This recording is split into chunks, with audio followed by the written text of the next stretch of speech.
Last class में हम लोगों ने एक एग्जाम्पल सॉल्व किया था, उसके बाद एक एग्जाम्पल होमवर्क के लिए दिए थे, तो वहीं से शुरू करते हैं, इसको सॉल्व करेंगे, उसके बाद अलजेब्रा की तरफ आगे बढ़ेंगे, जिसमें हम लोग कॉम्प्लेक्स नंबर का एडिशन, मल्टीप्लिकेशन, सब्ट्रैक्शन ये सब देखने वाले हैं। ठीक है, तो पहले इसको सॉल्व कर लेते हैं, उसके बाद आगे बढ़ते हैं। ठीक है, अब देखिए इसमें दिया हुआ आयोटा की पावर 4n + 44। तो हमको कुछ चीज़ें पता होनी ज़रूरी है कि आयोटा की पावर आयोटा 1 आयोटा आता है, आयोटा स्क्वायर -1 आता है, आयोटा क्यूब माइनस आयोटा होगा, आयोटा की पावर 4 1 होगा। लास्ट क्लास में इसको बहुत डिटेल में देख लिए थे, तो उसी का यूज करके क्वेश्चन सॉल्व करना है हम लोग को। ठीक है, आयोटा की पावर 4n + 44, इसको क्या लिख सकते हैं, आयोटा की पावर 4n इंटू आयोटा की पावर 44। तो एक चीज़ पे बहुत ज़्यादा जोर दिए थे लास्ट क्लास में कि आयोटा की पावर अगर 4 का मल्टीपल होगा, आयोटा की पावर अगर 4 का मल्टीपल होगा तो 1 वैल्यू देगा वो। आयोटा की पावर 4, आयोटा की पावर 8, आयोटा की पावर 12, आयोटा की पावर 16, ये सारी वैल्यूज़ हमको क्या मिलने वाली हैं, 1 मिलने वाली है, तो उसका यूज यहाँ पे करने वाले हैं। प्लस आयोटा की पावर 3n इंटू आयोटा की पावर 28 लिख सकते हैं अलग अलग करके। अगर बेस सेम होता है तो पावर ऐड हो जाती है, पता ही है। प्लस आयोटा की पावर 2n है, प्लस आयोटा की पावर 24n है। ठीक है, अब देखिए आयोटा की पावर 4 का मल्टीपल, आयोटा की पावर 4 का मल्टीपल, यहाँ पे ऐसा मान के चल सकते हैं हम लोग कि जो n है वो n क्या है, इंटीजर ही है। ठीक है, अब आयोटा की पावर 4n, आयोटा की पावर 4n क्या वैल्यू देगा, 1 देगा, इंटू आयोटा की पावर 44, मतलब आयोटा की पावर 4 का मल्टीपल, ये वैल्यू भी 1 मिलने वाली है। आयोटा की पावर 3n है, तो इसके लिए तो कोई चीज़ हम लोग पढ़े नहीं है, केवल यही पढ़े आयोटा की पावर 4 का मल्टीपल, आयोटा की पावर 1, फिर आयोटा की पावर 5, आयोटा की पावर 9, आयोटा की पावर 13, सारी वैल्यू आयोटा मिलने वाली है, तो इतना ही देखे हैं।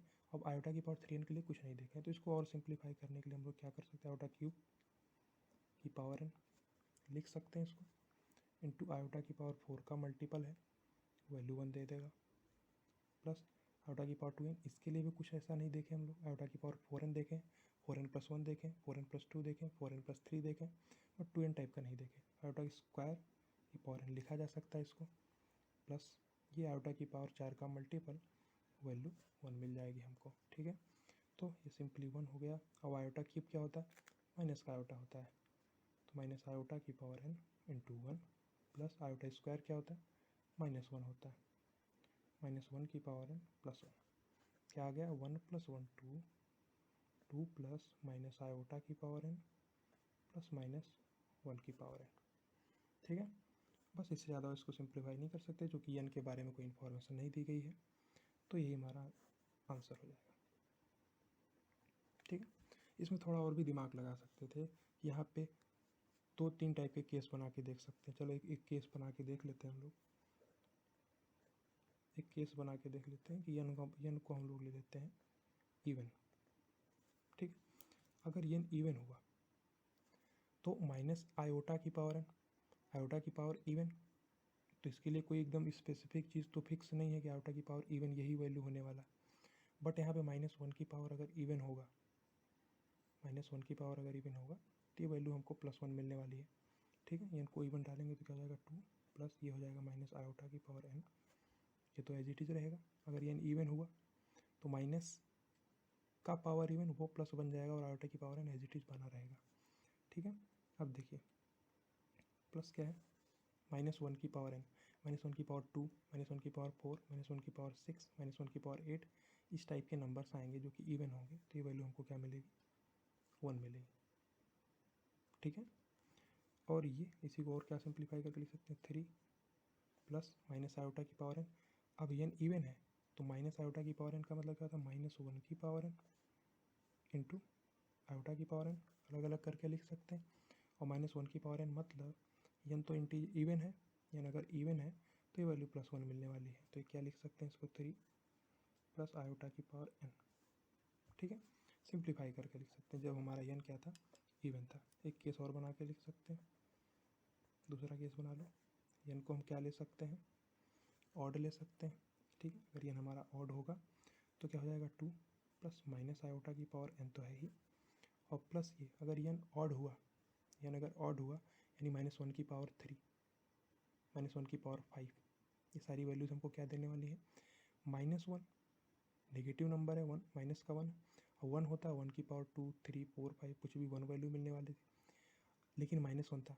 अगर पावर में इवन मिलता तो +1 मिल जाता, अब पावर में ऑड मिलेगा तो -1 हमको मिलने वाला है। ठीक है, 2 -1 1 प्लस माइनस आयोटा की पावर n, और माइनस आयोटा की पावर n, यह हमको फिक्स पता है कि ऑड ही होने वाला है, तो माइनस इसको और सिंप्लीफाई करके क्या लिख सकते हैं, -1 की पावर n इंटू आयोटा की पावर n, लिखा जा सकता है कि नहीं लिखा जा सकता। अब -1 की पावर n क्या है, ऑड है, तो -1 की पावर ऑड आएगा तो क्या आएगा, -1 1 माइनस आयोटा की पावर n, माइनस का 1 हुआ, 1 इंटू आयोटा की पावर n, और माइनस आयोटा की पावर n। ठीक है, तो ये दोनों केस भी बना के सॉल्व कर सकते हैं, बाकी फाइनल आंसर हमारा यही माना जाएगा, जो कि और n के बारे में इन्फॉर्मेशन हमको नहीं दी गई थी। ठीक है, 2 केस बना के भी सॉल्व कर सकते हैं। ठीक है, अब शुरू करते हैं हम लोग अलजेब्रा, कॉम्प्लेक्स नंबर का अलजेब्रा।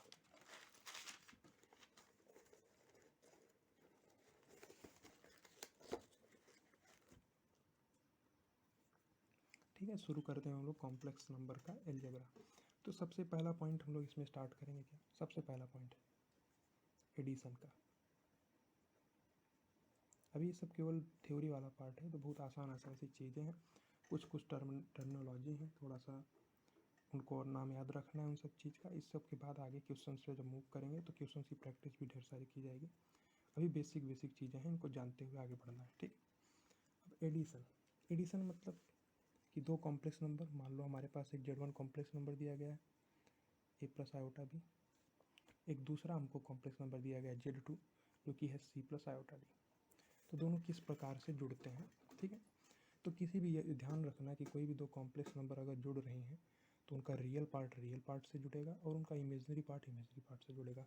तो लास्ट क्लास में हम लोग देखे थे कि जो a होता है वो क्या होता है, ये रियल पार्ट ऑफ Z1 है, जो b है ये क्या है, इमेजनरी पार्ट ऑफ Z1 है, जो c है वो रियल पार्ट ऑफ Z2 है, और जो d है वो इमेजनरी पार्ट ऑफ Z2 है।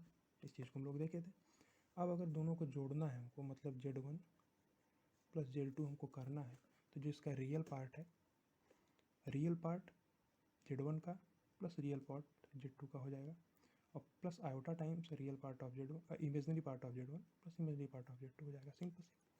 तो यहाँ पे क्या जुड़ने वाला है, इस टाइप से हो जाएगा, real part of Z1 plus real part of Z2, ठीक है, plus iota times imaginary part of Z1 plus imaginary part of Z2। ठीक है, रियल पार्ट से जुड़ जाएगा, इमेजनरी पार्ट से जुड़ जाएगा। तो जो Z1 प्लस Z2 की वैल्यू आने वाली है, रियल पार्ट ऑफ Z1 क्या है, a है, plus real part of Z2 क्या है, c है, a plus c, plus iota times imaginary part of Z1 b है, प्लस d।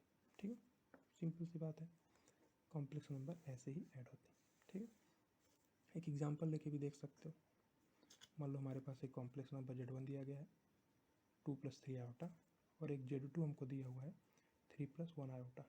ठीक, अब Z1 प्लस Z2 करना है तो क्या करेंगे, जो इसका रियल पार्ट है, Z1 का रियल पार्ट 2, Z2 का रियल पार्ट 3, तो रियल पार्ट से जुड़ जाएंगे, 5 हो जाएगा, प्लस इमेजरी पार्ट 3, इसका इमेजरी पार्ट 1। हमेशा a प्लस आयोटा b से कंपेरिजन करना है, a उसका z का कॉम्प्लेक्स नंबर का रियल पार्ट होगा और जो b होगा उसका इमेजरी पार्ट होगा, प्लस यहाँ पे 3 है और 1 है, इमेजरी पार्ट से जुड़ जाएगा, प्लस 4 आयोटा। ठीक है, ये हमारा आंसर हो जाएगा। ठीक, बहुत ही आसान सी चीज़ें हैं ना। अब इसमें कुछ प्रॉपर्टीज़ होती हैं कि जो कॉम्प्लेक्स नंबर का एडिशन फॉलो करता है, तो उन प्रॉपर्टीज़ को भी देख लेते हैं। प्रॉपर्टीज़ ऑफ एडिशन, ठीक है, थोड़ा थ्योरी टाइप की चीज़ें हैं बट आसान सी चीज़ें हैं। एक पूरा क्लास थ्योरी पे होने वाला है, नेक्स्ट क्लास में हम लोग कुछ न्यूमेरिकल्स भी सॉल्व करने वाले हैं। ठीक है, अभी केवल प्रॉपर्टीज़ देखते हुए चलना है। तो इसमें प्रॉपर्टीज़ में क्या है, सबसे पहला इसका जो प्रॉपर्टी होता है वो होता है क्लोजर लॉ। क्लोजर लॉ, इसी को हिंदी में क्या बोल देते हैं हम लोग, समवरक नियम। ठीक है, समवरक नियम भी इसको बोलते हैं हिंदी में ना। तो इसका मतलब होता क्या है, इसका मतलब ये होता है कि अगर एक कॉम्प्लेक्स नंबर Z1 है हमारे पास a प्लस आयोटा b और Z2 दूसरा कॉम्प्लेक्स नंबर है c प्लस आयोटा d, तो अगर इनको हम जोड़ रहे हैं तो भी हमको एक कॉम्प्लेक्स नंबर मिलेगा। समवर्ग नियम यही कहता है, ठीक है। समझना एक बार, जैसे Z1 हमारे पास क्या है, a प्लस आयोटा b, एक Z2 है जो कि हमारे पास क्या है, c प्लस आयोटा d। तो जब इनको हम जोड़ेंगे तो जो एक नया कॉम्प्लेक्स नंबर मिलने वाला है वो खुद भी जो नया मिलने वाला है वो भी कॉम्प्लेक्स नंबर ही होगा। यही क्लोजर लॉ को बोलता है, ठीक। बहुत आसान सी चीज़ है, कोई ऐसा कोई कठिन सा चीज़ तो है नहीं। जेड अगर मान लो हमने Z1 प्लस Z2 दोनों को जोड़ लिया, तो जब जोड़ते हैं कैसे जुड़ता है, जो रियल पार्ट है रियल पार्ट से जुड़ेगा, तो a plus C plus iota times b plus D. अब ये भी हमको एक स्टैंडर्ड फॉर्म का ही दिख रहा है। क्या, ये जो पार्ट है हमारा, ये है रियल पार्ट है जेड का, रियल पार्ट जेड का मतलब real part Z1 plus Z2 का, और ये वाला पार्ट जो है हमारा ये क्या है, इमेजरी पार्ट है जेड का, ठीक है। तो ये भी एक कॉम्प्लेक्स नंबर ही हमको मिल रही है, तो यही इसका एक क्लोजर लॉ कहा जाता है इसको, ठीक है। दूसरा लॉ देख लेते हैं हम लोग, है ना। दूसरा लॉ होता है कम्यूटेटिव लॉ, कम्यूटेटिव लॉ, ठीक है। अब कम्यूटेटिव लॉ क्या होता है, इसको हिंदी में बोलते हैं क्रम विनिमय नियम भी बोलते हैं, ठीक है। क्रम विनिमय नियम, ठीक है, एक क्रम विनिमय नियम होता है। अब ये होता क्या है, ठीक है। जैसे कि मतलब बहुत आसान सी चीज़ है, क्रम विनिमय मतलब एक Z1 कॉम्प्लेक्स नंबर है हमारे पास जो कि a प्लस आयोटा भी है, Z2 है c प्लस आयोटा डी। अब Z1 में Z2 जोड़ो या Z2 में Z1 जोड़ो, बात तो सेम ही होने वाली है। यही इस लॉ का मतलब होता है। जैसे हमारे पास Z1 प्लस Z2 ये बराबर होगा Z2 प्लस Z1 से। बहुत आसान सी चीज़ है, जब रियल पार्ट को रियल पार्ट से ही जुड़ना है और इमेजनरी पार्ट को इमेजनरी पार्ट से ही जुड़ना है, तो Z1 प्लस Z2 करो या Z2 प्लस Z1 करो, बात तो सेम ही होने वाली है, ठीक है। ये कम्यूटेटिव लॉ होता है, ठीक है। अब तीसरा प्रॉपर्टी देखना, तो तीसरा प्रॉपर्टी होता है एसोसिएटिव लॉ, ठीक है। कम्यूटेटिव, क्लोजर लॉ, अब एसोसिएटिव लॉ होता है। इस एसोसिएटिव लॉ का मतलब होता है, इसको हिंदी में बोलते हैं साहचर्य नियम, साहचर्य नियम भी इसको बोलते हैं, ठीक है। तो एक क्लास थ्योरी की है, इसमें परेशान होने की जरूरत नहीं है, कुछ कुछ पॉइंट्स हैं ना, इनका दिमाग में इनको रख सकते हैं, ठीक है। अब एसोसिएटिव लॉ का मतलब होता यह है कि मान लो तीन कॉम्प्लेक्स नंबर है हमारे पास, Z1 Z2 Z3। तो पहले Z1 Z2 को जोड़ लो, तब Z3 से जोड़ो, या फिर Z2 Z3 को जोड़ लो फिर Z1 से जोड़ो, या फिर Z1 को Z3 से जोड़ लो फिर Z2 से जोड़ो, तो सेम ही सारी वैल्यू आने वाली है। यही होता है एसोसिएटिव लॉ। मतलब इसका ये है, जैसे मान लो Z1 ये हमारे पास a प्लस आयोटा भी, एक Z2 है जो कि है c प्लस आयोटा डी, एक Z3 है जो मान लो p प्लस आयोटा q है।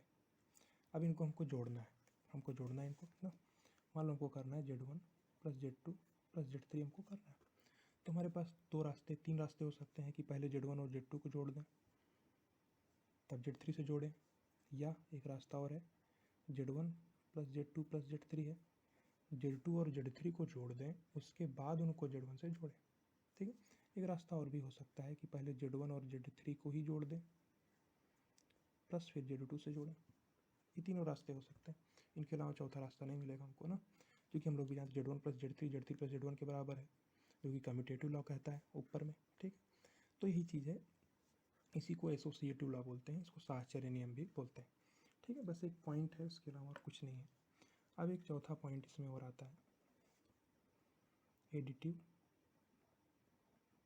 आइडेंटिटी, ठीक है। आइडेंटिटी, ठीक है। एडिटिव आइडेंटिटी मतलब कि इसको हिंदी में बोलते हैं, एडिटिव आइडेंटिटी मतलब कि योगात्मक तत्समक, ठीक है। इसका मतलब ये होता है कि बेसिक हर चीज़ का मतलब पता होना ज़रूरी है ना। अब क्लोजर लॉ का मतलब क्या है, या कम्यूटेटिव लॉ का मतलब क्या है, या एसोसिएटिव लॉ का मतलब क्या है, सेम उसी प्रकार से नया पॉइंट है, एडिटिव आइडेंटिटी होती क्या है। तो एडिटिव आइडेंटिटी ये होती है कि कोई कॉम्प्लेक्स नंबर है हमारे पास, मान लो हमारे पास जो एक कॉम्प्लेक्स नंबर है a प्लस आयोटा भी, तो इसमें हम ऐसा कौन सा कॉम्प्लेक्स नंबर जोड़ दें कि हमको फिर से यही जेड मिल जाए, ठीक है। कौन सा ऐसा कॉम्प्लेक्स नंबर हम जेड में ऐड करेंगे कि हमको फिर से जेड मिल जाए। तो जीरो ही होगा ना, जीरो के अलावा और क्या हो सकता है। जीरो के अलावा अगर और कुछ जोड़ेंगे तो जो जोड़ेंगे उसका रियल पार्ट जेड के रियल पार्ट से जुड़ जाएगा, जो जोड़ेंगे उसका इमेजनरी पार्ट जेड के इमेजनरी पार्ट से जुड़ जाएगा, तो एक नया कॉम्प्लेक्स नंबर मिल जाएगा। लेकिन हमको चाहिए क्या, यही कॉम्प्लेक्स नंबर चाहिए। तो इस एडिटिव आइडेंटिटी ऐसा कॉम्प्लेक्स नंबर जो कि इसमें जुड़ के हमको यही कॉम्प्लेक्स नंबर देने वाला है। ठीक है, मतलब जैसे जेड है प्लस एक जेड वन हमको जोड़ना है और हमको फिर से जेड ही चाहिए, तो जेड वन को जीरो ही होना पड़ेगा ना। तो जो जेड वन है वो क्या है, zero plus iota zero, complex form में लिख दिए। तो जेड वन क्या है, जीरो प्लस आयोटा जीरो। इसी जेड वन को हम लोग क्या बोलते हैं, एडिटिव आइडेंटिटी बोलते हैं। ठीक है, जेड के कॉरस्पॉन्डिंग एडिटिव आइडेंटिटी है उसकी, मतलब योगात्मक तत्समक है। ठीक है, बस पॉइंट है और कुछ नहीं है। 4 पॉइंट हो गए। अब पांचवा एक और पॉइंट देखो। ठीक है, एक पांचवा पॉइंट है। पांचवा पॉइंट क्या है कि अभी एडिटिव आइडेंटिटी देख लिए, इसी टाइप का एक होता है एडिटिव इनवर्स। एडिटिव इनवर्स ना, एडिटिव इनवर्स का मतलब क्या होता है, योगात्मक प्रतिलोम। ठीक, योगात्मक प्रतिलोम हिंदी में भी लिख दे रहे हैं, जो हिंदी समझने वाले लोग हैं उसको भी उनको भी समझ में आ जाए। ठीक है, योगात्मक प्रतिलोम। ठीक है, अब इसका बेसिक मतलब ये होता है कि कोई कॉम्प्लेक्स नंबर है हमारे पास, उसमें ऐसा एक कॉम्प्लेक्स नंबर हम ऐड कर दें जिससे वैल्यू जीरो प्राप्त हो जाए। ठीक, मतलब समझो जैसे जेड है एक, ये प्लस आयोटा भी है, तो इसमें हम ऐसा कौन सा कॉम्प्लेक्स नंबर ऐड कर दें कि हमको जीरो मिल जाए। ऑफकोर्स सी बात है, माइनस जेड ऐड करेंगे तो जीरो मिल जाएगा। तो वही जो माइनस जेड होगा उसी को हम बोलते हैं इसका एडिटिव इनवर्स। इस जेड कॉम्प्लेक्स नंबर का जो एडिटिव इनवर्स होगा उसको इस जेड में जोड़ने से हमको वैल्यू जीरो मिलने वाली है। तो समझना, जेड में एक कॉम्प्लेक्स नंबर मान लो जेड वन हमने ऐड किया, जो जेड वन ऐड कर रहे हैं वो एडिटिव इनवर्स होगा। बराबर हमको क्या चाहिए, जीरो प्लस आयोटा जीरो चाहिए। Zero plus iota zero actual में जीरो ही है, क्योंकि इसका रियल पार्ट भी जीरो है, इमेजनरी पार्ट भी जीरो है। तो ये जो पॉइंट है ये किस जगह पे आएगा, मान लो ये रियल एक्सिस है, ये इमेजनरी एक्सिस है, तो जो जीरो कॉमा जीरो है वो पॉइंट यही है, ओरिजिन है, ये पॉइंट है वो। ठीक है, तो अब तो जेड वन को क्या होना पड़ेगा, मान लो जेड है ए प्लस आयोटा बी, तो जेड वन क्या हो जाएगा, zero plus iota zero minus Z, Z यानी ए प्लस आयोटा बी। ठीक है, अब देखो, तो जो जेड वन की वैल्यू आने वाली है रियल पार्ट से जैसे जुड़ता है वैसे रियल पार्ट से घट जाएगा। जीरो माइनस से क्या हो जाएगा, माइनस से हो जाएगा, plus iota times zero minus B, यानी कि माइनस का बी, माइनस का आयोटा बी। जो जेड वन वैल्यू आ रही है minus A minus iota B, यही इसका क्या है, जो जेड वन है ये क्या है, एडिटिव इनवर्स है। यही हमारा क्या है, एडिटिव इनवर्स है। ठीक है, इसी को बोलते हैं हम लोग एडिटिव इनवर्स ना। तो सबसे पहला ऑपरेशन हम लोगों ने देख लिया, कौन सा था, एडिशन का। अब दूसरा ऑपरेशन हो गया सब्ट्रैक्शन का। सब्ट्रैक्शन यानी घटाने का ऑपरेशन। तो ये सबसे आसान, जैसे एडिशन वैसे सब्ट्रैक्शन, बेसिक डिफरेंस कुछ नहीं है। एक जेड वन है हमारे पास ए प्लस आयोटा बी, एक जेड टू है हमारे पास सी प्लस आयोटा डी। थोड़ा तेज चल रहे हैं क्योंकि बहुत आसान सी चीज़ें हैं, केवल टर्म है और कुछ नहीं है, इसको कवर करके आगे बढ़ना है। उसके बाद आगे बहुत सारी अच्छी सी चीज़ें भी पढ़नी है हमको। अब हमको अगर Z one minus Z two करना है, तो जब प्लस करते थे तो रियल पार्ट से जुड़ता था, इमेजरी पार्ट से जुड़ता था। वैसे ही सब्ट्रैक्शन में रियल पार्ट से घटेगा और इमेजरी पार्ट से घटेगा। ठीक है, बहुत आसान सी बात है। अब Z one minus Z two अगर कर रहे हैं, इसका मतलब A plus iota B minus C plus iota D, तो A minus C plus iota times B minus D. Simple सी बात है कि जो भी ये जेड मिलने वाला है हमको वो क्या होगा, real part of Z one minus real part of Z two, ये पूरा इसका रियल पार्ट बनेगा, plus iota times imagery part of Z one minus imagery part of Z two. Z का मान ही आने वाला है।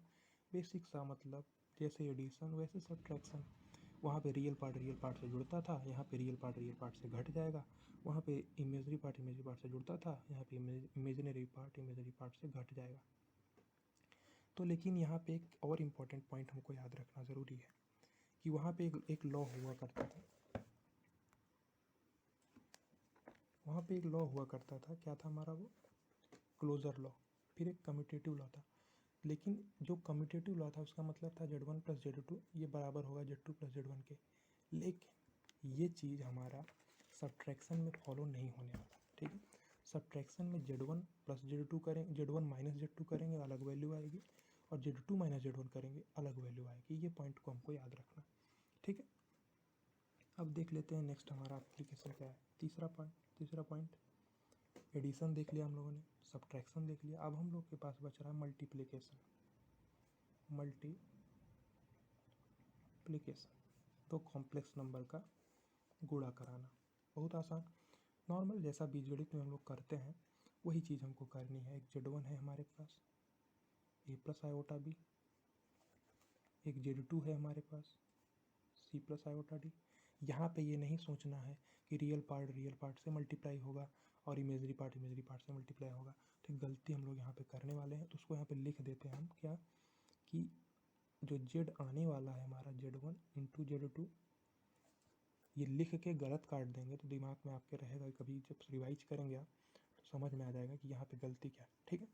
Z1 इंटू Z2 अगर हम करा रहे हैं तो ये चीज़ लिखना कि real part of Z1 into real part of Z2 plus iota times imagery part of Z1 into imagery part of Z2, ये करना गलत है, ये करना सरासर गलत है, ठीक है।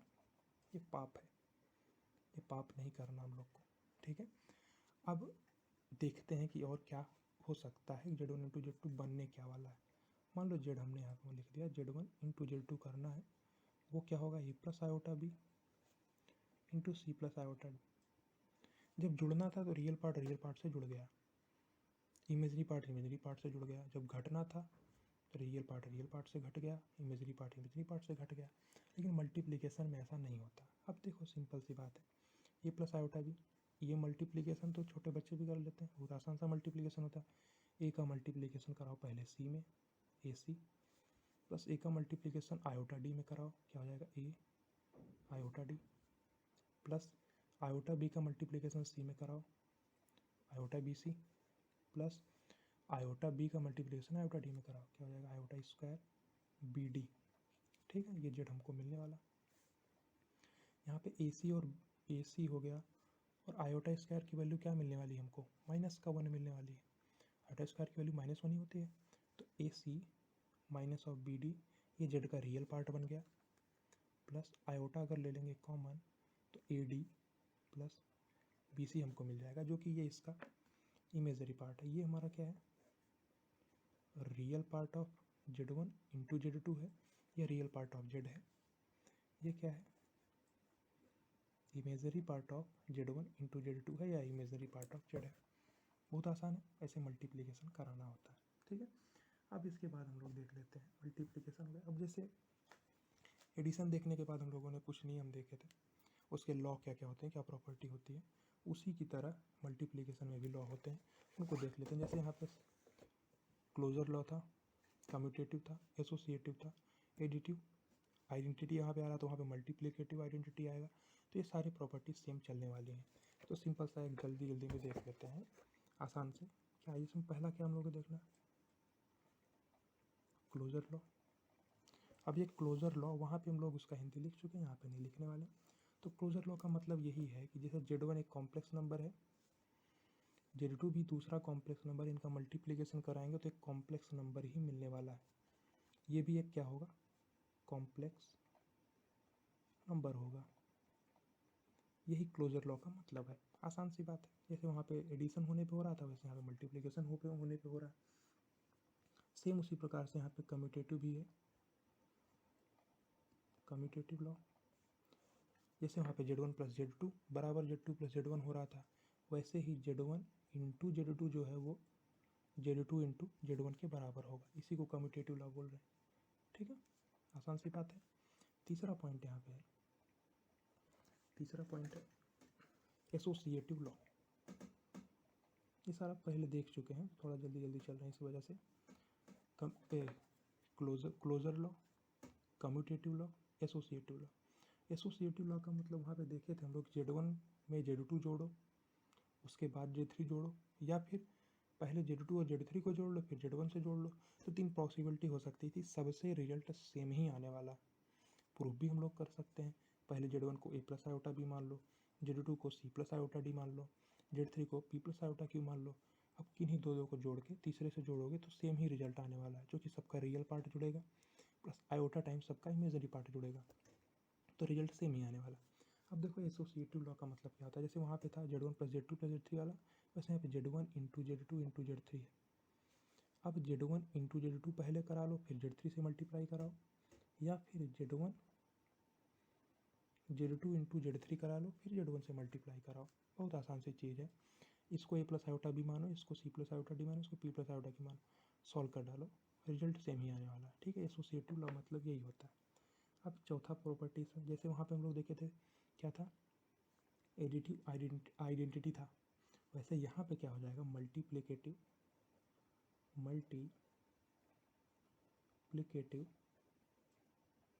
आइडेंटिटी। तो यहाँ पे थोड़ा सा ध्यान रखना है, जैसे वहाँ पे सिंपल सी बात थी, एडिटिव आइडेंटिटी होता क्या था कि ऐसा कॉम्प्लेक्स नंबर जो कि जेड में जुड़ के हमको जेड ही दे देगा, और जो एडिटिव इनवर्स था ऐसा कॉम्प्लेक्स नंबर जो कि जेड में जुड़ के जीरो दे देगा। ये पॉइंट था।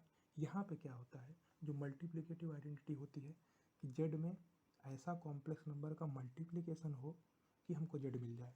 जेड है हमारे पास, मान लो यह ए प्लस आयोटा भी है, ए प्लस आयोटा भी, तो ऐसा कॉम्प्लेक्स नंबर हमको खोजना है जो कि इस जेड में मल्टीप्लाई होके हमको क्या दे देगा, वापस से हमारा जेड दे देगा।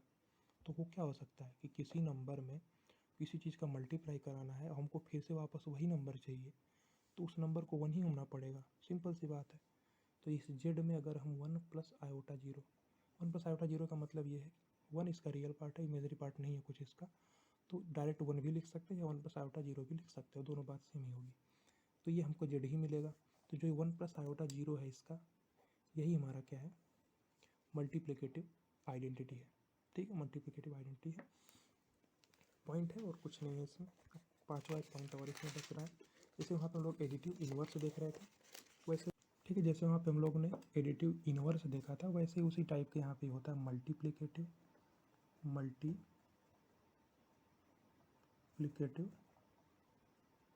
इनवर्स। ठीक है, मल्टीप्लिकेटिव इनवर्स हमको यहाँ पे देखना।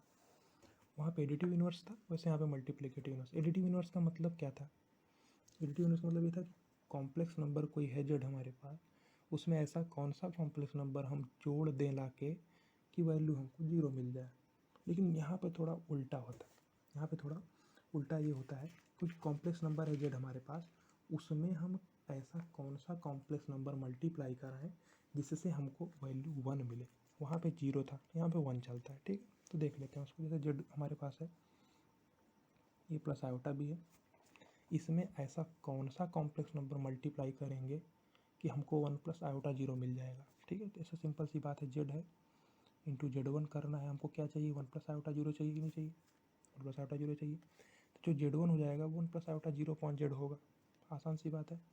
Z1 क्या हो जाएगा, 1 plus iota zero upon Z, यानी 1 ए प्लस आयोटा बी।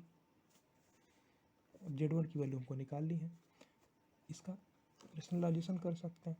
अभी डिवीजन वाला पार्ट में आएंगे तो वहाँ पे देखेंगे कैसे होता है, बट यहाँ पे सिंपल सी बात है, आयोटा नीचे में आ रहा है, अगर आयोटा हर में आएगा तो उसको हटाना पड़ेगा, तभी तो हम रियल पार्ट और इमेजरी पार्ट सेपरेट कर सकते हैं। अगर पूरा सा पार्ट हमारे पास रियल पार्ट अलग से, इमेजरी पार्ट अलग से, तभी तो हम कॉम्प्लेक्स नंबर बोल सकते हैं उसको। यहाँ पे ए प्लस आयोटा भी नीचे में, आयोटा का टर्म हर में आ रहा है, तो इसको हम हटाने के लिए क्या कर सकते हैं, जैसे ऊपर में 1 प्लस आयोटा जीरो मतलब 1 ही है, अगर ए प्लस आयोटा भी है, अगर इसी के कॉन्जुगेट से, तो ये सब कॉन्जुगेट और आर्ग्यूमेंट ना, मॉड्यूलस, तो ये सारी चीज़ें देखेंगे आगे वाले लेक्चर में। अभी सिंपल सा दिमाग में रख सकते हो, ये प्लस आयोटा भी है, अगर इसके कॉन्जुगेट मतलब कि ए माइनस आयोटा भी, बस आयोटा को माइनस आयोटा से रिप्लेस कर देना है, हमको कॉन्जुगेट मिल जाएगा। यानी कि a माइनस आयोटा बी से अगर मल्टीप्लाई करा दें ऊपर नीचे तो ये वाला टर्म क्या हो जाएगा, ऊपर में देख लो a माइनस आयोटा बी से हमने ऊपर नीचे मल्टीप्लाई करा दिया, तो जो डिनोमिनेटर में है और न्यूमरेटर में तो a minus iota B fix हो गया, तो जो डिनोमिनेटर में है वो क्या हो जाएगा, a माइनस आयोटा बी ऊपर में आ गया, और जो डिनोमिनेटर में है वहाँ पे क्या है ए प्लस आयोटा बी इंटू ए माइनस आयोटा। तो सबसे आप बेसिक सा फॉर्मूला एक होता है कि ए प्लस बी इंटू ए माइनस बी करते हैं तो A square minus B square होता है, वैसे ए प्लस बी इंटू ए माइनस बी टाइप का ही फॉर्म है। अब क्या हो जाएगा यहाँ पे ए स्क्वायर माइनस आयोटा बी का होल स्क्वायर, समझ में आया, सिंपल सा मल्टीप्लिकेशन है और कुछ नहीं। तो आंसर में ए माइनस आयोटा बी आ गया हर में। अब माइनस आयोटा का स्क्वायर क्या होता है -1, तो माइनस माइनस प्लस 1, तो A square plus B square, ठीक है।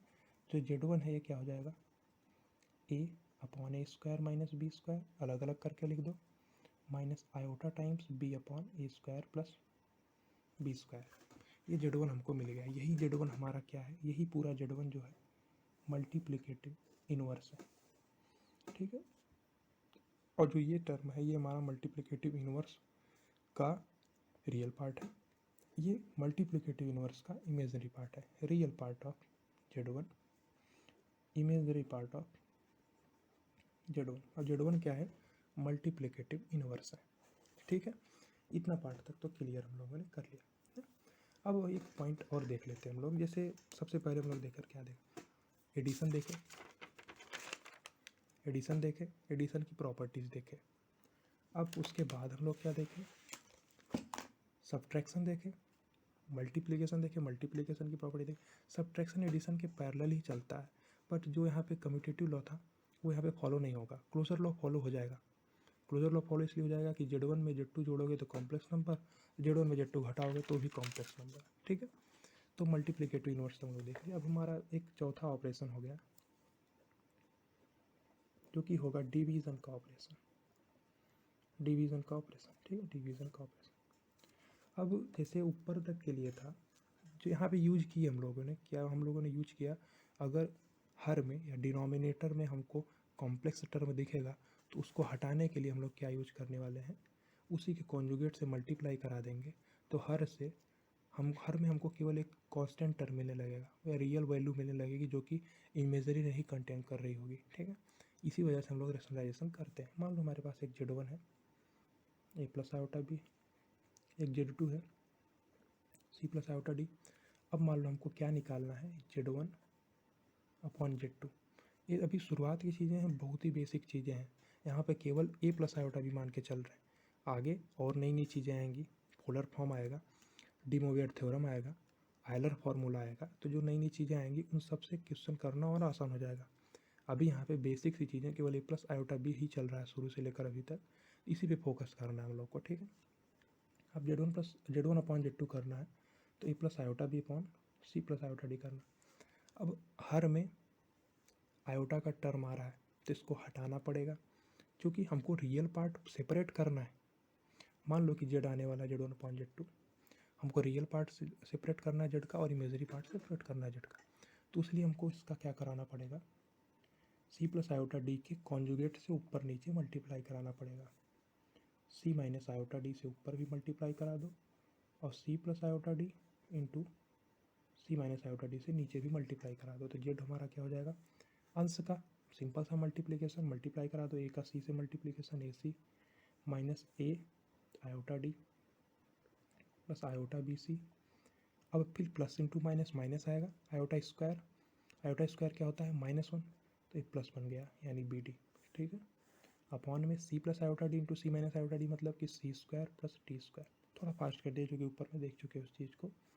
अब अंश में क्या बन गया, A C plus B D upon C square plus D square, ये रियल पार्ट सेपरेट हो गया, प्लस लिख लो iota times B C minus A D upon C square plus D square, ठीक है। ये डिवीज़न हम लोगों ने करा दिया, तो जो ये पार्ट है हमारा ये क्या है, रियल पार्ट है Z का, और जो इतना पार्ट है आयोटा के अलावा ये क्या है, इमेजनरी पार्ट है Z का। ये डिवीज़न का प्रोसेस है, इस हिसाब से डिवीज़न कर लेते हैं ना, ठीक है। उसके बाद इसमें कुछ कंपैरिजन, जैसे कि एडिशन देखे, मल्टीप्लिकेशन देखे, सब्ट्रैक्शन, डिवीजन देख लिए, उसी प्रकार से एक और भी ऑपरेशन होता है कंपैरिजन का। तो ये कंपैरिजन वाला थोड़ा ध्यान से देखना, इससे क्वेश्चन भी कभी कभी पूछा जाता है, छोटे मोटे क्वेश्चन बन सकते हैं इससे ना। कंपैरिजन, कंपैरिजन ऑफ कॉम्प्लेक्स, तो दो कॉम्प्लेक्स नंबर के बीच में हम कंपैरिजन कैसे करते हैं। तो कंपैरिजन शुरू करने से पहले एक बात दिमाग में रख लीजिए कि किन्हीं भी दो कॉम्प्लेक्स नंबर का कंपैरिजन हम तभी कर सकते हैं जब बीच में इक्वलिटी का साइन हो।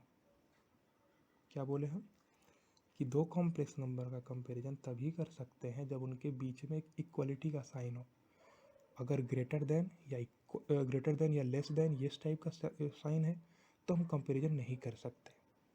बात समझ में आई। अब देखो ऐसा क्यों बोल रहे हैं उसका प्रूफ देखेंगे हम लोग ना, लेकिन अभी शुरुआत के लिए ध्यान रखना है कि इन्हीं दो कॉम्प्लेक्स नंबर का कंपैरिजन इक्वलिटी के अलावा नहीं हो सकता। अगर दो कॉम्प्लेक्स नंबर इक्वल है तो कंपैरिजन किया जा सकता है, अदरवाइज नहीं कंपेयर कर सकते। यहाँ पे लिख लो, एक Z1 है बराबर Z2, ये पॉसिबल होगा, ये पॉसिबल होगा। Z1 ग्रेटर देन Z2, ये पॉसिबल नहीं होगा, कोई दो कॉम्प्लेक्स नंबर के बीच में कंपैरिजन नहीं कर सकते हम लोग। Z2 ग्रेटर देन Z1, ये भी पॉसिबल नहीं होगा।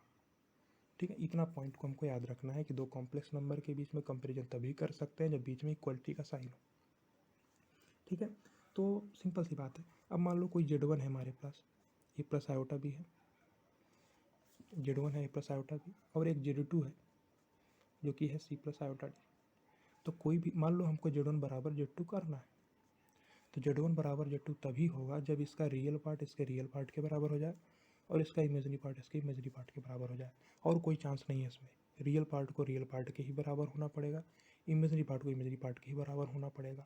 तो रियल पार्ट ऑफ Z1 को रियल पार्ट ऑफ Z2 के बराबर होना ही पड़ेगा, and imagery part of Z1 को इमेजरी पार्ट ऑफ Z2 के बराबर होना ही पड़ेगा। ठीक है, तो एक एग्जांपल लेके समझ लेते हैं। अभी इसको जो यहाँ पे पॉइंट है इसको और थोड़ा आगे में डिटेल में देखने वाले हैं। एक एग्जांपल की अभी लगे हाथों देख लेते हैं हम लोग। मान लो हमारे पास है x+2y plus iota times 3+x बराबर हमको दे रखा है y+2 plus iota times 2x+1। अब दो कॉम्प्लेक्स नंबर हमको बराबर दिया गया है, मतलब ये एक Z1 है, एक Z1 है और ये एक Z2 है। तो दो कॉम्प्लेक्स नंबर कब बराबर होती है, जब उनका रियल पार्ट बराबर होता है। तो रियल पार्ट बराबर करने के लिए x+2y को y+2 करना पड़ेगा। ठीक है, बहुत आसान सी बात है, x+2y is equals to y+2। ठीक है, और इमेजरी पार्ट के बराबर हो जाएगा, 3+x बराबर 2x+1। तो ये दोनों इक्वेशन को सॉल्व करके x और y का मान निकाल लेंगे। ठीक है, अब x इधर आएगा, 2x में से घटेगा, x बचेगा, तो यहाँ से x की वैल्यू हमारी आ गई 2। सॉल्व कर लिया इसको, इस x की वैल्यू को यहाँ पे पुट करके हम y की वैल्यू निकाल सकते हैं।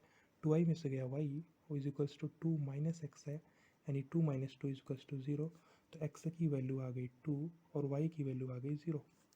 ये आंसर हो गया हमारा। ठीक है, ये बहुत आसान सा क्वेश्चन था। ठीक है, अब देख थोड़ा यहाँ पे और कॉन्सेप्ट देखते हैं कि क्यों कंपैरिजन कर नहीं सकते हम लोग कॉम्प्लेक्स नंबर का ना। अब एक बात देखो, जैसे कि कभी कभी एक कन्फ्यूज़न दिमाग में ये आता है कि कॉम्प्लेक्स नंबर अगर इस टाइप से हैं, जैसे एक 2 + आयोटा है, एक 4+2 आयोटा है, कि जो दूसरा कॉम्प्लेक्स नंबर है पहले का 2 टाइम्स है, तो कभी कभी दिमाग में ये आता है कि इनका कंपैरिजन हम लोग कर सकते होंगे, इनका कंपैरिजन किया जा सकता है, ऐसा दिमाग में आता है। लेकिन उसका खंडन करते हैं हम लोग कि ऐसा क्यों नहीं हो सकता है कि दो कॉम्प्लेक्स नंबर का कंपैरिजन नहीं कर सकते।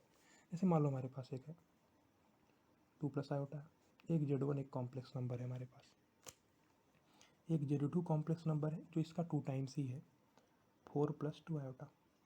तो दो टाइप के लॉजिक दिए जा सकते हैं हम लोग को इसमें। मान लो एक लॉजिक दिया गया हमको, क्या है कि ये Z1 है, Z2 2 टाइम्स से ज़्यादा ही दिख रहा है, ऐसा मान लिया हम लोग। Z2 जो है ग्रेटर देन Z1 है, दिख भी रहा, दिखने में ऐसा लग रहा, बट हम कॉम्प्लेक्स नंबर का कंपैरिजन नहीं कर सकते। ये पॉइंट हमको याद रखना है, कोई भी दो कॉम्प्लेक्स नंबर का कंपैरिजन पॉसिबल नहीं होता है। ठीक है, ये पॉइंट हम लोग शुरू में ही देख चुके हैं। ठीक है, अब क्यों नहीं हो सकता उसको देखते हैं। Z2 है हमारे पास, मान लो 4 + 2 iota greater than 2 + iota. Logic one के हिसाब से देख रहे हैं, तो लॉजिक वन में मान लो एक बंदा कर रहा है, वो क्या करेगा, यहाँ से 2 निकालेगा common, 2 + iota greater than 2 + iota करेगा। अब इस 2 + आयोटा टर्म को काट देगा, बोलेगा 2 बड़ा है 1 से, 2 बड़ा है 1 से, तो सही है, कंपेरिजन कर सकते हैं। बट एक लॉजिक 2 भी देखो, एक लॉजिक 2 ये हो सकता है कि चलो Z2 ग्रेटर देन Z1 हमने बोल दिया, Z2 ग्रेटर देन Z1 बोल दिया। Z2 मतलब क्या है, 4 + 2 आयोटा, ये बड़ा हमने बोल दिया Z1 से, यानी 2 + आयोटा से। तो इस 2 + आयोटा को इधर लेके आ सकते हैं कि नहीं आ सकते, तो 4 2 आयोटा आयोटा, तो आयोटा +2 हमको इस साइड में मिल गया, ग्रेटर देन 0। अब ये चीज़ थोड़ा कंट्रोवर्शियल चीज़ होती है, क्योंकि आयोटा का साइन फिक्स नहीं होता, आयोटा का साइन ही नहीं होता, आयोटा एक इंडिपेंडेंट आइडेंटिटी है। 4 है पॉजिटिव है, -4 है नेगेटिव है, -3 है नेगेटिव है, 3 है पॉजिटिव है। तो इस टाइप इनमें कुछ का कुछ साइन होता है, या तो पॉजिटिव होंगे तो नेगेटिव होंगे, लेकिन आयोटा का कोई साइन नहीं होता। इस चीज़ को प्रूव भी हम लोग कर सकते हैं ना, थोड़ा एक प्रूफ देख लो, आयोटा का कोई साइन नहीं होता ना। चलो हम लोगों ने मान लिया कि आयोटा पॉजिटिव होता है, तो मैथ में तो मान के ही चलते हैं, कई सारी चीज़ें मान मान के सॉल्व करते हैं। अब बाद में रिजल्ट अगर हमारे फेवरेबल आ गया कि जो हम मान के चल रहे थे, तो सही है, नहीं आएगा तो गलत है, ठीक है। चलो मान लिया हमने कि आयोटा हमारा क्या है, ग्रेटर देन 0। पहला केस समझ लो कि लेके चल रहे हैं कि आयोटा को हमने ग्रेटर देन 0 मान लिया। अब आयोटा अगर पॉजिटिव है तो दोनों साइड में आयोटा से मल्टीप्लाई करा दो, ठीक है। आयोटा से मल्टीप्लाई कर कराएंगे तो आयोटा इंटू आयोटा, ये ग्रेटर देन 0 इंटू आयोटा। चूँकि आयोटा पॉजिटिव नंबर है तो साइन में चेंज नहीं आएगा। मतलब समझो, जैसे मान लो कि 4 बड़ा है 2 से, अब दोनों साइड में अगर हम 2 का मल्टीप्लाई करा रहे हैं या 3 का मल्टीप्लाई करा रहे हैं, तो 3 पॉजिटिव नंबर है तो साइन में चेंज नहीं होगा, लेकिन अगर वही 3 नेगेटिव नंबर होता तो साइन में चेंज हो जाता, ठीक। इस टाइप का चीज़ है ना, इसको देख लिया। अब देखो iota into iota greater than 0 into iota, iota square क्या हो जाएगा, -1 ग्रेटर देन 0 इंटू आयोटा यानी 0। ये पॉसिबल है क्या, -1 ग्रेटर देन 0 पॉसिबल है क्या, पॉसिबल ही नहीं है, ठीक है। तो आयोटा ग्रेटर देन 0 पॉसिबल नहीं है। एक दूसरा केस लेके देख लो, आयोटा को ले लो लेस देन 0, एज्यूम करके चल रहे हैं, उसका खंडन कर रहे हैं, आयोटा को पॉजिटिव मान के चले और ये आ गया, मतलब हमारा पॉसिबल ही नहीं iota greater than 0। Iota less than 0 मान के चले, सेम उसी तरीके से आयोटा इंटू आयोटा करा दो। अब यहाँ पे आयोटा लेस देन 0 है, आयोटा नेगेटिव है, और नेगेटिव नंबर का मल्टीप्लाई कराएंगे तो साइन चेंज हो जाएगा बीच का, ये जो इनइक्वलिटी का साइन है। तो जब हम लोग एक बार फंडामेंटल ऑफ मैथमेटिक्स पढ़ने वाले होंगे तो उसमें हम लोग इनइक्वलिटी को डिटेल में देखने वाले हैं, उसके अच्छे अच्छे क्वेश्चन भी करेंगे। अभी केवल बेसिक पॉइंट याद रखना, अगर धनात्मक संख्या से दोनों साइड में मल्टीप्लाई कराएंगे तो इनइक्वलिटी का साइन नहीं चेंज होगा, लेकिन अगर हम किसी ऋणात्मक संख्या से मल्टीप्लाई कराएंगे दोनों साइड में तो इनइक्वलिटी का साइन चेंज हो जाएगा। ये आयोटा स्क्वायर हो गया, यहाँ पे साइन चेंज हो गया, यानी आयोटा इंटू 0, ये टर्म तो 0 ही रहे, आयोटा स्क्वायर यानी कि -1 ग्रेटर देन 0। तो सेम वही जो यहाँ पे आया था वही चीज़ यहाँ पे भी आ गया, ये भी पॉसिबल नहीं है। तो आयोटा ना तो ग्रेटर देन 0 हो सकता है, ना तो आयोटा लेस देन 0 हो सकता है, ठीक है। कंपेरिजन पॉसिबल नहीं है, ठीक। इसलिए हम लोग क्या बोल, देखो आयोटा को ग्रेटर देन 0 नहीं बोल सकते, ना तो आयोटा को लेस देन 0 बोल सकते हैं। अब किन्हीं भी कॉम्प्लेक्स नंबर का अगर कंपेरिजन करने जा रहे हो तो उन कॉम्प्लेक्स नंबर में आयोटा का टर्म तो आने वाला है, या तो प्योर ही रियल हो जाएगा, या 4 + आयोटा 0 या 6 + आयोटा 0, तो कंपेरिजन कर ले जाओगे कि रियल पार्ट का कंपेरिजन कर लो। लेकिन अगर इमेजनरी पार्ट है, आयोटा के साथ में कोई टर्म लगी हुई है, तो कंपेरिजन नहीं कर सकते, क्योंकि आयोटा के बारे में हमको कुछ पता नहीं, ना तो वो ग्रेटर देन 0 है, ना तो वो लेस देन 0, ना तो वो 0 है, वो एक इंडिपेंडेंट आइडेंटिटी है, -1 का अंडर रूट है वो, ठीक है। तो यही सब होता है, इसमें कंपेरिजन हम लोग कॉम्प्लेक्स नंबर का नहीं कर सकते। तो एक क्वेश्चन देख लो, एक एग्जाम्पल होमवर्क के लिए है, इस क्लास में यहीं से शुरू करेंगे, इसको सॉल्व करेंगे, ठीक है। इस एग्जाम्पल को दे रहे हैं, उसके बाद इसको सॉल्व करिएगा आप लोग। उसके बाद हम लोग क्या करेंगे, कुछ 3-4 इंपॉर्टेंट पॉइंट नोट कराएंगे, उन इंपॉर्टेंट पॉइंट के बाद क्लास को बंद करेंगे, ठीक है। एग्जाम्पल देखो, एक एग्जाम्पल नोट कर लो, इसको सॉल्व करना है। 1 + iota into X -2 iota upon 3 + iota plus 2 - 3 iota into Y plus iota upon 3 - iota.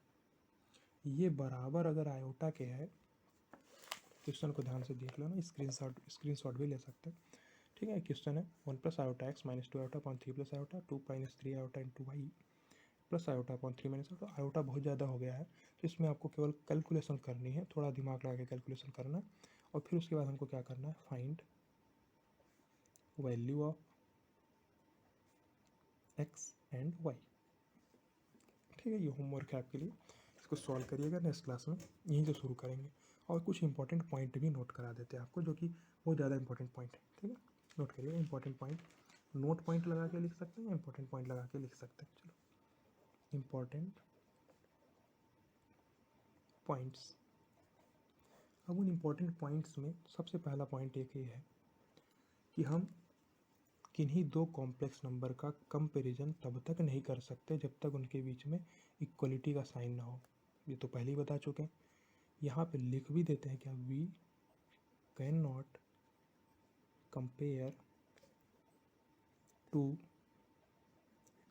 Complex numbers, we can not compare to complex numbers except equality. अगर दो कॉम्प्लेक्स नंबर इक्वल है तो comparison हो सकता है, कंपैरिजन हो गया। लेकिन अगर बीच में ग्रेटर देन या लेस देन तक का साइन लगा हुआ है तो हम कंपैरिजन नहीं कर सकते। ठीक है, ये पहला पॉइंट इंपॉर्टेंट है।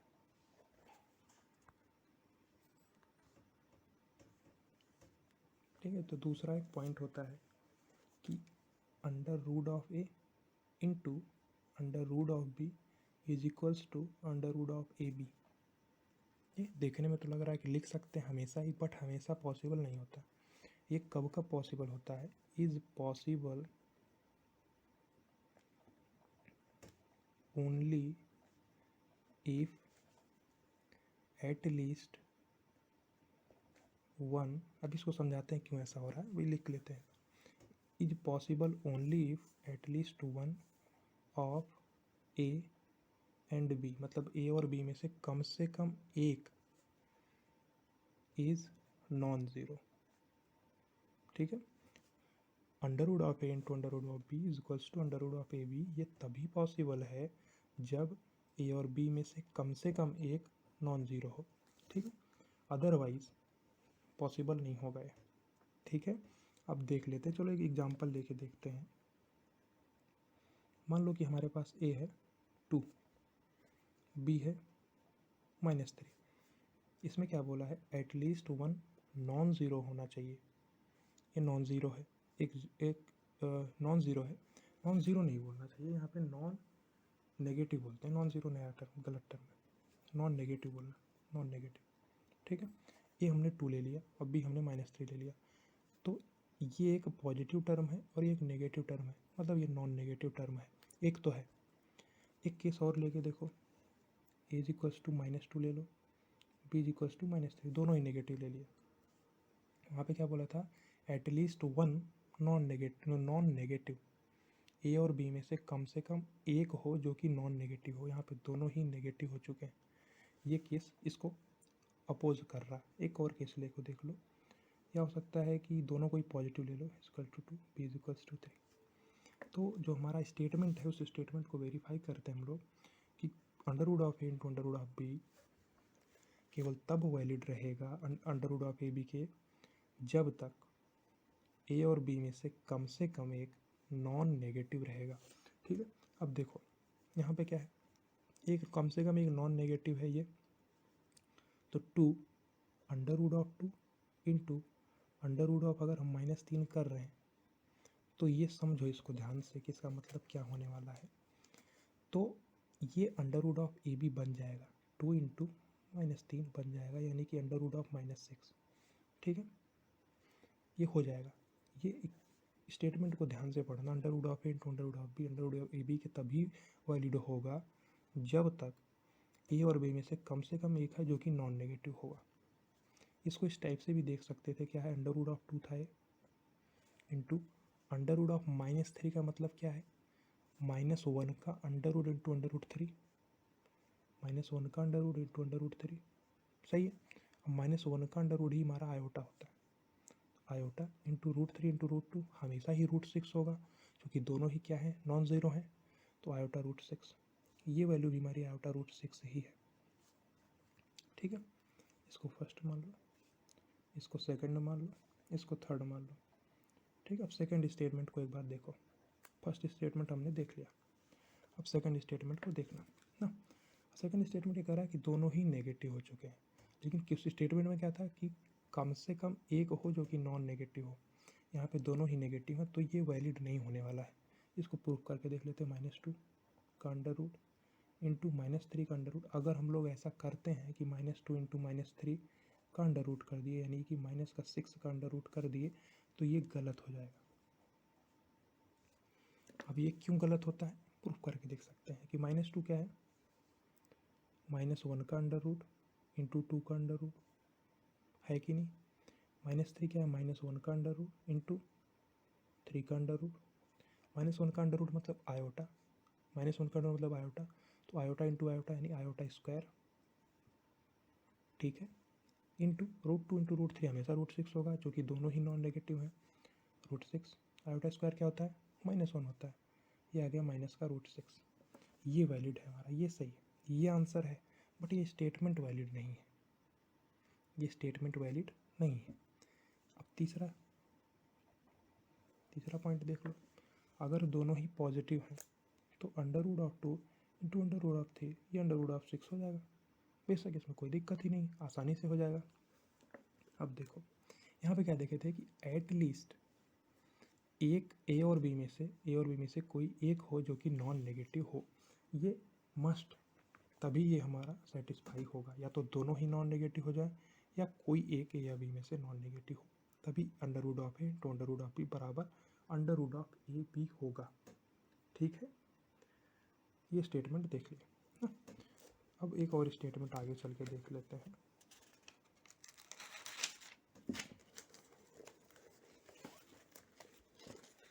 इसी में जैसे मान लो हमने क्या देखा कि अगर दोनों ही क्या हो जा रहे हैं, हमारे दोनों ही नेगेटिव हो जा रहे हैं, तो स्टेटमेंट हमारा अपोज हो जा रहा है। दोनों ही नेगेटिव पॉसिबल नहीं है। तो अगर दोनों नेगेटिव हो जा रहा है तो आंसर क्या हो रहा है, if A and B both are negative. अगर ए और बी दोनों ही नेगेटिव हैं तो हमको क्या आंसर मिल रहा था, एक बार देखो यहाँ पे। जब ए और बी दोनों ही नेगेटिव हो रहे थे, ए और बी जब दोनों ही नेगेटिव हो रहे थे, तो हमको ये मिल रहा था, ये -1 बाहर में आ जा रहा था। ठीक है, -1 का रूट इंटू -1 का रूट, आयोटा स्क्वायर कुल मिला के एक बाहर आने वाला है। वही आयोटा स्क्वायर हमको यहाँ भी मिलने वाला है, वो माइनस बना देगा। अब इसको हम इन जनरल ऐसे लिख सकते हैं, क्या, अगर दोनों ही नेगेटिव हैं तो √A इंटू √B हमारा क्या हो जाएगा, -1 into √mod A into mod B। लिख सकते हैं, बहुत आसान सी चीज़ है। -1 तो एक बाहर में आने वाला है आयोटा स्क्वायर की वजह से, और अंडर रूट में जो आने वाला है वो दोनों का प्रोडक्ट आने वाला है, 2 इंटू 3, उनका मॉडुलस का प्रोडक्ट हम लिख दे रहे हैं। तो ये इन जनरल स्टेटमेंट हो गया, ठीक है, बहुत आसान सी चीज़ है। एक और प्रॉपर्टी देखते हैं, एक इंपॉर्टेंट पॉइंट ही लिख रहे थे तो इंपॉर्टेंट पॉइंट है, 2 इंपॉर्टेंट पॉइंट हो गया, एक तीसरा इंपॉर्टेंट पॉइंट हम लोग और लिख लेते हैं। ठीक है, तीसरा इंपॉर्टेंट पॉइंट क्या है, देखो जब हम लोग रियल नंबर की बात करते हैं ना, जैसे रियल नंबर की बात, फॉर रियल नंबर्स, अगर रियल नंबर्स के लिए हमको ये चीज़ दिया हुआ a² + b² = 0 है, तो a और b को 0 होना ही पड़ेगा, क्योंकि दो धनात्मक संख्याओं का योग 0 तभी हो सकता है जब दोनों 0 हो जाए। तो a बराबर भी 0 है और b बराबर भी 0 है। ये रियल नंबर के लिए होता था, लेकिन कॉम्प्लेक्स नंबर के लिए, ये ज़रूरी नहीं है कि Z1 और Z2 दोनों ही 0 हो जाए। जैसे हमारे पास ये दिया हुआ है Z1² + Z2² = 0 है, तो ये ज़रूरी नहीं है कि Z1 और Z2 दोनों ही 0 हों। इनको 0 बनाने के लिए और भी तरीके से हो सकता है कि कुछ और ही कॉम्बिनेशन बन जाए जो कि इसको 0 बना दे। ठीक है, ये प्रूफ करके एक एग्जांपल लेके देख लो। जैसे एक एग्जांपल है हमारे पास, मान लो Z1 है क्या, 1 + आयोटा, और Z2 है हमारा 1 - आयोटा। अब Z1 square plus Z2 square करके देखो, दोनों जीरो आ जा रहा है, बट Z1 और Z2 खुद में जीरो है क्या? नहीं है। ठीक है, ये पॉइंट इंपॉर्टेंट है, ये पॉइंट इंपॉर्टेंट है। रियल नंबर्स के लिए ए स्क्वायर प्लस बी स्क्वायर अगर जीरो है तो ए और बी दोनों को जीरो होना ही पड़ेगा, लेकिन कॉम्प्लेक्स नंबर के लिए ज़रूरी नहीं है Z1 और Z2 दोनों जीरो हों। ठीक है, Z1 और Z2 कुछ और कॉम्बिनेशन हो सकते हैं, जैसे Z1 स्क्वायर लिखना है तो 1 प्लस आयोटा का whole square plus 1 minus iota का होल स्क्वायर। इसको सॉल्व कर लेते हैं, ये कि होल स्क्वायर लिखा हुआ है तो ए प्लस बी का whole square 1 plus iota square plus 2 iota plus यहाँ पे ए माइनस बी का होल स्क्वायर यानी 1 plus iota square minus 2 iota, क्या हो जाएगा 1 आयोटा स्क्वायर यानी -1 plus 2 iota plus 1 iota square यानी -1 माइनस 2 आयोटा। 1 1 कट गया, 1 1 कट गया, 2 आयोटा कट गया, बराबर आ गया जीरो की नहीं। तो ये स्टेटमेंट इंपॉर्टेंट है कि रियल नंबर के लिए अगर A square plus B square zero है तो ए और बी दोनों को जीरो होना पड़ेगा, लेकिन कॉम्प्लेक्स नंबर के लिए अगर Z1 square plus Z2 square zero के बराबर है तो Z1 और Z2 जरूरी नहीं है कि जीरो ही हो। ठीक है, एक और चौथा इंपॉर्टेंट पॉइंट है कि जो कि हम लोग पहले ही देख चुके हैं कि अगर आयोटा की पावर 4 का मल्टीपल होता है तो हमेशा 1 देता है, ये हम लोग को पता है। सबसे इंपॉर्टेंट पॉइंट, आयोटा की पावर 1 आयोटा देगा, आयोटा स्क्वायर -1 देगा। ये 4 पॉइंट हमेशा दिमाग में घूमने रहने चाहिए। ठीक है, आयोटा क्यूब क्या हो जाएगा, माइनस का आयोटा, आयोटा की पावर 4 क्या हो जाएगा, प्लस का 1, यही 4 पॉइंट। उसके बाद रिपीटेशन स्टार्ट हो जाता है, आयोटा की पावर 5 आयोटा, आयोटा की पावर 9 आयोटा, आयोटा की पावर 13 आयोटा। वैसे आयोटा स्क्वायर -1 तो आयोटा की पावर 6 भी -1 आएगा, आयोटा की पावर 10 भी -1 आएगा ना। S1 इस सब के लिए पैटर्न मिल गया हमको ना।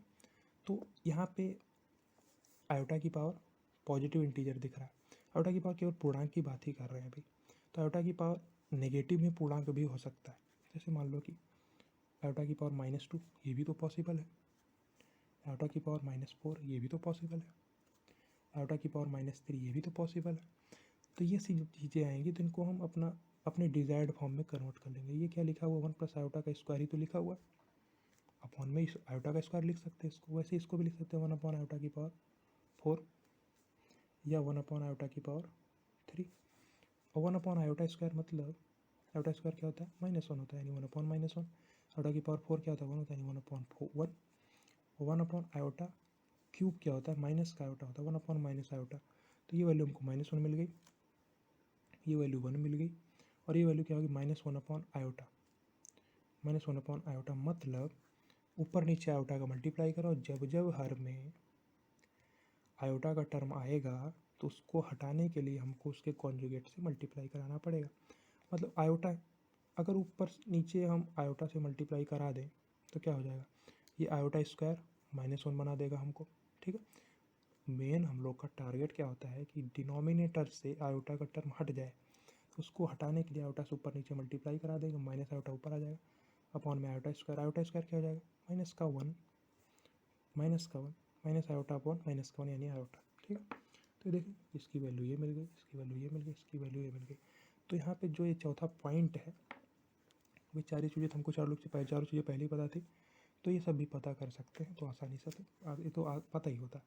लेकिन यहाँ पे एक इम्पॉर्टेंट नोट लिखने वाले हैं कि आयोटा की पावर कोई भी इंटीजर होगा, कोई भी इंटीजर, या तो वो या तो वो पॉजिटिव इंटीजर हो या तो वो नेगेटिव इंटीजर हो, कोई भी इंटीजर होगा वो वैल्यू हमेशा या तो +1 होगी, या तो -1 होगी, या तो आयोटा होगी, या तो माइनस आयोटा होगी। इन 4 वैल्यूज़ के अलावा और कोई वैल्यू नहीं ले सकता। तो आयोटा की पावर अगर इंटीजर है, चाहे वो पॉजिटिव इंटीजर हो चाहे वो नेगेटिव इंटीजर हो, तो इसकी जो वैल्यू आने वाली है वो 4 वैल्यू के अलावा नहीं हो सकती, या तो +1 या तो -1 या तो आयोटा या तो माइनस आयोटा, यही 4 वैल्यूज लेने वाला है। ठीक है, तो आज का लेक्चर थोड़ा ज़्यादा बड़ा हो गया है। अब इसके आगे वाले लेक्चर में हम लोग कुछ क्वेश्चन सॉल्व करेंगे। क्वेश्चन सॉल्व करने से पहले स्टार्ट करेंगे हम लोग क्या, स्क्वायर रूट फाइंड आउट करना किसी कॉम्प्लेक्स नंबर का। ठीक है, उसमें भी कुछ अच्छी चीज़ें देखेंगे। उसके बाद क्वेश्चंस का एक अलग से 2 लेक्चर, अलग से 1 या 2 लेक्चर लेके आएंगे जिसमें केवल क्वेश्चन ही सॉल्व करेंगे। ठीक है, अभी तक जो टॉपिक पढ़ लिए रहेंगे उसके पहले तक उतने के क्वेश्चन सॉल्व करेंगे। ठीक है, थैंक यू।